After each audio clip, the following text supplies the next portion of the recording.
আমার আল্লাহ রাব্বুল আলামিন এই দুনিয়ার ভিতরে মানুষ করে বানানোর পরে এমনে এমনে ছেড়ে দেন নাই।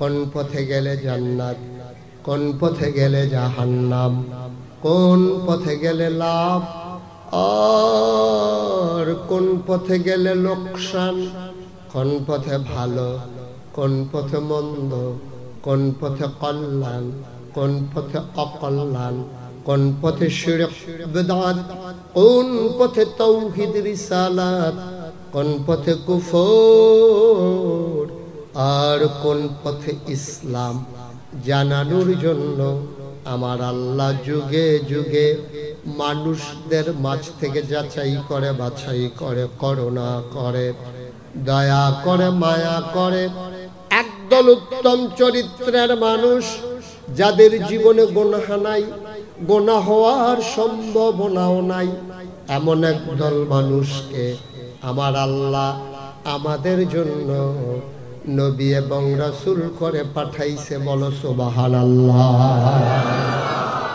এই নবীদের কোনো গুনাহ নাই। আমরা যারা আহলুস সুন্নাত ওয়াল জামাত, আমাদের আকীদা হচ্ছে নবীরা মাসুম, আল আম্বিয়াউ মাসুমুন, সকল নবীরা নিষ্পাপ, তাদের কোনো গুনাহ নাই। সুবহানাল্লাহ বলবেন না? এটা আমাদের আকীদা, এটা আমাদের বিশ্বাস। নবীদের কোনো গুনাহ নাই। এক একজন নবীকে তৎকালীন জামানায় এক একটা অনন্য বৈশিষ্ট্য, স্পেশাল কোয়ালিটি, এক একটা আলাদা জিনিস আল্লাহ দিয়েছেন যেটা মানুষের ব্রেইনে ধরে না। এই জিনিসটারে শরীয়তের ভাষায় বলে মুআজিজা। এক এক নবীর এক একটা দিয়েছেন। আদামু, ওনার উপাধি হলো আবুল বাশার, উনি সমস্ত মানুষের আব্বা। সুবহানাল্লাহ কয় না? ওনার আর একটা উপাধি হলো সফিউল্লাহ। নূহ আদমের সানি, অর্থাৎ দ্বিতীয় আদম। আদমের মাধ্যমে যেমন শুরু হয়েছে পৃথিবী, আবার নূহ আলাইহিস সালামের জমানায় গোটা পৃথিবী মহাপ্লাবনে ভেসে গিয়েছিল। কেউ বেঁচে ছিল না, একটা ইঞ্চি জায়গা শুকনা ছিল না। তার নৌকার ভিতরে, কিস্তির ভিতরে যারা জায়গা পেয়েছিল তাদের মাঝে, তাদের মধ্য থেকে, তাদের মাধ্যমে আবার গোটা পৃথিবী নতুন করে আবাদ হলো। এই জন্য ওনাকে বলা হয় আদমের সানি, দ্বিতীয় আদম।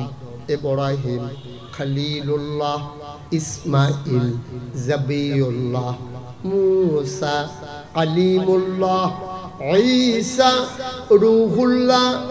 সুলাইমান নবীর দিলেন রাজত্ব, ইউসুফ নবীর দিলেন সুন্দর চেহারা, দাউদ নবীর দিলেন সুন্দর কণ্ঠ। সুবহানাল্লাহ কয় না? এখন স্বাভাবিকভাবে আমাদের যিনি নবী, কি নাম?